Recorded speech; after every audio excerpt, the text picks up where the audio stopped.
오늘 시편 30편 말씀을 가지고 하나님께 감사하는 삶이라는 제목으로 함께 은혜를 나누도록 하겠습니다. 이번 주일은 감사주일로 한 해 동안 하나님 앞에 받은 은혜에 대해서 우리가 기억하고 감사하는 주일로 보냈습니다. 그리고 또 교구 찬양제를 통해서 특별히 하나님 앞에 감사의 표현을 우리가 하기도 했습니다. 그리고 한 주간의 삶을 보내시면서 또 다른 감사의 제목들을 떠올리시며 그렇게 보내셨을 것입니다. 우리가 가을이 되면 풍성한 결실의 계절이라고 하죠. 그래서 오곡백과가 풍성히 이렇게 있다라고 이렇게 이야기를 하는데, 그런 것들을 보면서 더욱 우리가 감사의 마음이 떠오르게 되는 것 같습니다. 그리고 또 가을은 또 뭐라고 하죠? 독서의 계절이라고 하기도 해요. 그만큼 감성이 더 풍부해지는 그런 계절입니다. 이 풍부한 감성에 젖어서 여기저기 유흥을 즐기시기보다는 하나님의 말씀을 읽으며 하나님을 찬양하며 하나님께 영광 돌리는 데 사용하시기를 바랍니다. 아멘. 제가 가을은 독서의 계절이다라고 말씀을 드렸는데, 혹시 책들은 많이 읽으시나요? 많이 읽으시나요? 요즘에는 미디어가 너무 좋아지고 많아지고 접근하기도 쉬워지고, 그래서 책을 읽는 빈도가 많이 낮아졌습니다. 저도 책 읽는 것을 좋아해서 책을 정기적으로 구입을 합니다. 그래서 제 책장에 보면 베스트셀러다라고 할 만한 그런 것들이 거의 있어요. 그래서 오시는 분들이 조금 저희 집에 책장을 보면 놀라시는 분들이 있어요. 이렇게 책을 많이 읽는 분이었나? 근데 그 책을 구입한다고 해서 다 읽는 건 아니고, 그냥 우선 책에 꽂혀 있는 책들이 많고, 근데 그 중에 읽고 싶은 책들을 하나씩 꺼내서 읽는 거죠. 제가 책을 이렇게 구입하는 이유는 무언가 양심에 내가 책을 이렇게 구입하지 않으면 그 지식인의 삶에서 조금 동떨어지는 느낌이 든다고 해야 되나요? 그래서 조금 의무적으로 책을 구입하는 편이에요. 그래서 사람들이 이걸 보고 허세라고 이야기를 하더라고요. 제가 허세가 좀 있는 편인 것 같습니다. 책을 읽을 때 저는 독서를 굉장히 천천히 하는 편이에요. 그러니까 빨리 읽으면 빨리 읽을 수 있어요. 내용도 다 이해가 되고 하는데, 빨리 읽다 보면 생각할 시간이 조금 없잖아요. 그래서 책을 조금 천천히 읽는 편인데, 물론 뭐 책을 빨리 읽으면서 정리도 되고 생각도 되고 뭐 여러 가지 다 잘 하시는 분들도 계실 거예요. 그런데 저는 그렇게는 안 되더라고요. 그래서 책을 조금 천천히 읽으면서 많은 생각들을 하는 편입니다. 커피를 한 잔 내려놓고 책을 한 권 들고 소파에 앉으면 어떠세요? 세상을 다 가진 것 같은 그런 편안함이 들지 않으시나요? 이 기분은 다 아시잖아요. 저도 그렇거든요. 그래서 보통은 커피를 마시다가 책을 읽다 보면 책에 집중을 해서 커피가 식는 것도 모르고 책을 마치게 되는데, 저는 이제 커피에 집중을 하다가 커피가 다 떨어지면 오늘은 여기까지라고 하면서 책을 덮는 스타일입니다. 그리고 책을 읽을 때 제가 여러 가지 문학의 장르들이 있는데, 그 중에서 소설도 좋아하는데 시를 좋아해요. 그래서 시를 좋아하는 이유는 그 표현 방법이나 그런 함축성 같은 걸 제가 좋아하거든요. 그러니까 짧게 말하면서 간결하게 말하면서 그 안에 많은 의미들을 담을 수 있는 것들을 좋아합니다. 그래서 짧은 한 줄로 자신의 생각이나 기분을 극대화시킬 수 있고, 그런 점들이 있기 때문에 제가 시를 좋아하는 이유입니다. 그래서 어떤 시들을 보면 그 표현에 우리가 감탄하게 되고, 그리고 또 유창한 표현은 아니지만 진심이 느껴질 때 감동을 하게 되죠.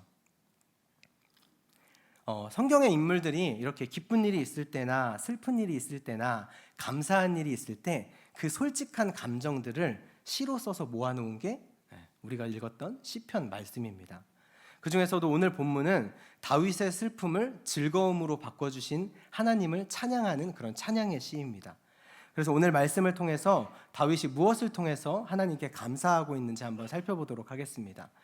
다윗에 대해서 모르시는 분들은 없으실 거예요. 근데 혹시 새로 오신 분들이 있을지도 모르니까 간략하게 말씀을 드리면, 다윗은 이스라엘의 두 번째 왕입니다. 사울을 이어서 두 번째로 왕이 된 사람이고, 사무엘 선지자의 지지를 받아서 왕이 된 사람입니다. 하나님의 엄청난 복을 받기도 했지만 반대 세력과 또 왕위를 노리던 사람들로부터 굉장히 많은 어려움을 겪었던 왕이었습니다. 그리고 하나님의 법궤를 이스라엘로 옮겨왔던 그런 왕입니다. 그러니까 여러 가지로 보았을 때 굉장히 훌륭한 왕이죠. 예. 비록 다윗이 했던 인구조사나 밧세바와의 간음 같은 그런 죄를 범하기는 했지만 다윗은 하나님 앞에 그 죄를 돌이켰고 하나님의 사랑을 받았던 왕으로 성경에서는 기록을 하고 있습니다. 이제 이러한 다윗이 쓴 오늘 본문 말씀으로 돌아가 보면 가장 먼저 여호와여 내가 주를 높일 것은 이라고 기록을 하면서 자신이 하나님을 높이는 이유에 대해서 지금 이야기하고 있습니다. 그 이유는 하나님께서 다윗을 끌어내셨기 때문이다 라고 이렇게 기록을 합니다. 여기서 보면 끌어내다라는 말이 나오는데 이 끌어내다라는 말이 왠지 부정적인 느낌을 좀 가지고 있죠. 예. 우리가 왜냐하면 강제적인 느낌을 포함하고 있는 말이기 때문에 우리가 부정적으로 느끼긴 하는데 사실 원어인 히브리어에서 보면 딜리탄이라는 단어를 사용하고 있습니다. 이 딜리탄이라는 단어는 낮은 곳에 있는 것을 높은 곳으로 끌어올리는데 그 표현을 할 때 사용하는 단어예요. 그러니까 다시 본문을 조금 더 정확하게 풀어서 이야기를 하면 다윗은 하나님께서 낮은 곳에 있던 나를 높은 곳으로 끌어올려 주셨다라는 것에 대해서 감사하고 있다라는 겁니다. 그러니까 죄 중에 있던 나를 회개시키셨다라는 것을 감사하고 있는 거죠. 그래서 다윗이 어떤 죄를 지었는지 오늘 본문에서는 시편 말씀이기 때문에 자세히 기록하고 있지는 않지만 성경 연구가들이 연구하기로는 다윗이 실시했던 인구조사가 다윗이 범했던 죄를 이야기하고 있는 것이다 라고 이야기를 합니다. 그 이야기가 어디 나오냐면 사무엘하 24장에 보시면 다윗이 이스라엘 백성들의 인구조사를 실시하게 됩니다.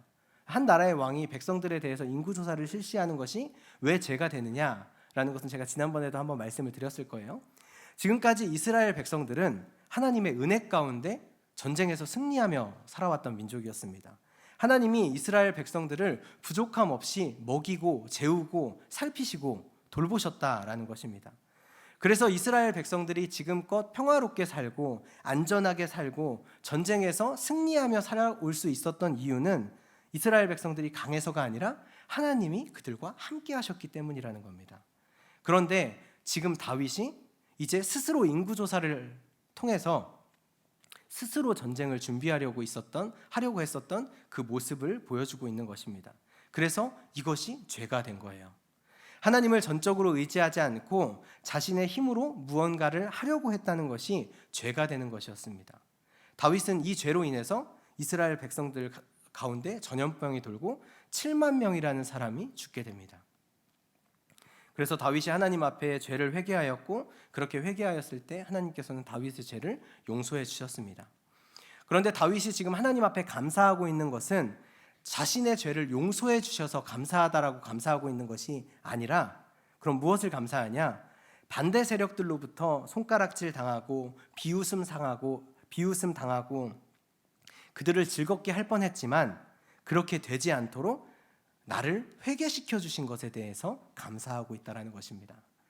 내가 회개할 수 있는 것은 하나님의 은혜인 줄 믿으시기 바랍니다. 아멘. 죄는 어떠한 경우에도 나를 좋은 길로 인도하지 않습니다.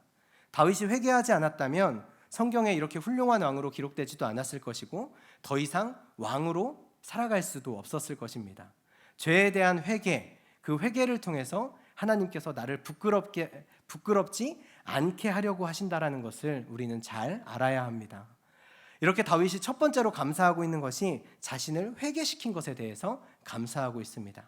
그리고 두 번째로는 기도에 응답하신 것에 대해서 감사하고 있는데 다윗은 하나님 앞에 부르짖는 기도를 드리고 있습니다. 부르짖는다라는 것은 간절함을 포함하고 있죠. 하나님 앞에 간절한 기도를 드렸고 그 간절한 기도에 하나님께서 응답하셔서 육체적인 질병을 고쳐주셨다라고 기록을 합니다. 이것을 오늘 본문에서는 이렇게 표현하고 있습니다. 여호와여 주께서 내 영혼을 스올에서 끌어내어 나를 살리사 무덤으로 내려가지 아니하게 하셨나이다. 스올의 뜻은 지옥, 무덤 이런 뜻을 가지고 있습니다. 죽은 자들이 가는 곳을 이야기하는데 다윗의 질병이 무엇인지는 알 수 없지만 죽을 만큼의 사경을 헤맬 만큼의 그런 심각한 질병이었다는 것이죠. 그런데 다윗의 간절한 기도를 통해서 하나님께서 그 병을 고쳐주셨습니다. 아멘이십니까? 네. 우리는 세상을 살면서 많은 어려움들을 겪게 됩니다. 그것이 육체적인 질병일 수도 있고요. 그다음에 부부 문제, 자녀 문제, 사업 문제 등 여러 가지 문제일 수 있습니다. 그것은 각각의 가정마다 다를 것이고 사람마다 다를 텐데 우리는 그 어려운 문제들을 극복하기 위해서 무엇을 하고 있습니까? 오늘 다윗처럼 기도하시기 바랍니다. 다윗은 여러분들이 가진 것보다 훨씬 많은 것을 가졌던 사람입니다. 다윗은 왕이었기 때문에 자신의 말 한마디면 모든 문제가 해결되는 그런 위치에 있었던 사람입니다. 그럼에도 다윗이 하나님 앞에 이렇게 간절하게 기도를 드렸던 이유는 사람의 힘으로, 왕의 힘으로도 되지 않는 일들이 있었다라는 것을 우리에게 말해줍니다. 이렇게 사람의 힘으로 해결이 안 되는 문제를 해결하고 우리를 구원해 주실 분은 바로 하나님이십니다. 그것을 오늘 말씀 시편 30편에서 증언하고 있습니다. 그러니까 여러분들도 이 모든 문제 해결을 위해서 어떻게 해야 돼요? 하나님 앞에 기도해야 되는 것입니다. 사람들은 일반적으로 큰 위기나 어려움이 닥쳤을 때 하나님 앞에 기도하고 문제가 해결되면 그 은혜를 잊어버리고 떠나고 맙니다. 하지만 다윗은 그렇지 않았다는 것이죠. 하나님께서 죄를 회개하고 용서를 구하는 그 간구의 기도를 드렸을 때 그 문제가 해결되었고 그것을 잊지 않고 다윗은 하나님 앞에 감사하고 있었다라는 것입니다. 저는 어렸을 때부터 교회에서 많은 생활을 해왔습니다. 어머니가 신앙생활을 유별나게 하셨기 때문에 학교를 마치면 그냥 교회로 갔어요. 어차피 집에 아무도 없으니까. 교회로 갔어요. 그래서 교회에서 놀고 밥도 먹고 그다음에 뭐 목사님, 담임 목사님, 부목사님, 전도사님 이렇게 다 놀고는 좀 그렇죠. 같이 저를 잘 데리고 놀아주셨어요. 그리고 그분들 심부름도 제가 열심히 하고 그렇게 하면서 교회에서 이제 많은 시간을 보내다 보니까 교회에 기도하러 오시는 분들도 뵙게 되고 그다음에 또 신앙 상담 하시는 분들도 뵙게 되고 그렇게 뵙게 됐습니다. 그래서 이런저런 이야기들을 많이 하시고 제가 또 많이 듣게 되었습니다. 제가 어린 나이다 보니까 사실 아무것도 모르겠지라면서 그냥 제가 있든 말든 그냥 속에 있는 이야기들을 다 하셨어요. 그러니까 제가 그걸 들을 수 있었겠죠. 그래서 기도하러 오시는 집사님들, 권사님들을 보면 어려운 일을 만났을 때는 뭐 서원을 하기도 하고 작정언금을 하기도 하고 또 하나님 앞에 눈물을 흘리면서 작정 기도를 하기도 하고 이렇게 많은 모습들을 보여주셨습니다. 그런데 문제가 해결되었을 때 그것이 감사해서 하나님 앞에 눈물을 흘리면서 기도하시는 분은 제가 아직까지는 못 봤던 것 같습니다. 그 당시에는. 그래서 성경에는 10명의 문둥병자 이야기가 나오죠. 그래서 10명의 문둥병자가 예수님으로부터 병고침을 받았는데 그 중에 9명은 아무런 감사가 없이 돌아갔고 1명만 돌아와서 예수님 앞에 감사를 드렸다라는 것입니다. 근데 지금 우리의 모습과 너무나 비슷합니다. 10명이 하나님 앞에 은혜를 받았을 때 주님 앞으로 나와서 진정으로 감사하는 삶을 사는 사람이 얼마나 있을까요? 사람들은 문제가 해결되면 하나님의 응답이었고 하나님의 은혜였다라고 이렇게 하나님 앞에 감사와 영광을 돌립니다. 그런데 그것이 하나님 앞에 진정한 감사가 되면 좋겠지만 간혹 자신의 믿음의 자랑이 되기도 하고 자신의 신앙의 자랑이 되기도 해요. 그런 모습을 보면 너무나 안타깝죠. 그리고 슬픕니다. 그런데 오늘 다윗은 자신의 기도에 응답해 주신 것에 감사하며 하나님 앞에 진정으로 찬양하고 있는 모습을 보여주고 있습니다. 감사주일을 맞으면서 한 해 동안 우리의 삶을 돌아보게 됩니다. 그러면서 하나님이 베풀어 주신 은혜들을 하나하나 발견하게 되죠. 하나님이 주신 은혜 그리고 또 하나님께서 여러분들의 기도에 응답하신 것들이 생각난다면 다윗처럼 하나님 앞에 나와 감사하는 성도님들 되시기를 축복합니다. 이 짧은 성경 구절을 보면서 저는 많은 것들을 배우게 됩니다.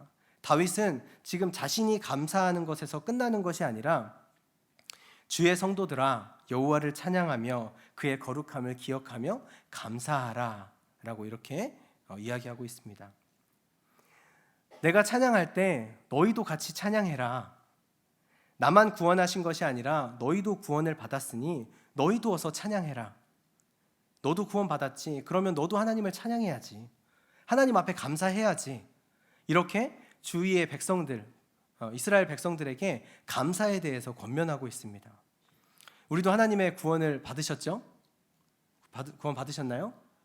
네, 아멘. 그러면 하나님을 찬양하는 것은 마땅합니다. 우리는 우리 모두 예수 그리스도의 피 흘리심을 통해서 구원을 얻었습니다. 그리고 그 이전에 이미 우리는 존재 자체가 하나님을 찬양하기 위해서 만들어진 존재라는 사실을 잊지 마시기 바랍니다. 이러한 사실을 알고 우리가 우리의 본분을 잊지 말고 그 본분에 충실할 때 하나님께서 우리에게 크신 은혜를 더하여 주실 줄 믿습니다. 마지막으로 5절입니다. 그의 노염은 잠깐이요 그의 은총은 평생이로다. 하나님은 이런 분이십니다. 다윗은 하나님 앞에 죄를 자복하고 그 후에 하나님이 용서해 주시고 계속 되어지는 하나님의 은총을 이렇게 고백하고 있습니다. 하나님은 불순종하면 심판하시고 순종하면 복을 주시는 분이십니다. 이것은 우리 모두 누구나 다 잘 알고 있는 사실입니다. 그런데 여기서 더 중요한 것은 우리가 죄를 회개하는 순간 그 예정되었던 심판이 은혜로 바뀐다라는 사실입니다. 그리고 그 은혜는 평생이다라고 이렇게 기록하고 있습니다. 하나님의 그 기준은 분명하십니다. 그리고 그 은혜는 그러나 우리를 너무 사랑하시기 때문에 심판보다는 은혜에 더 많은 비중을 두고 계신다라는 것입니다.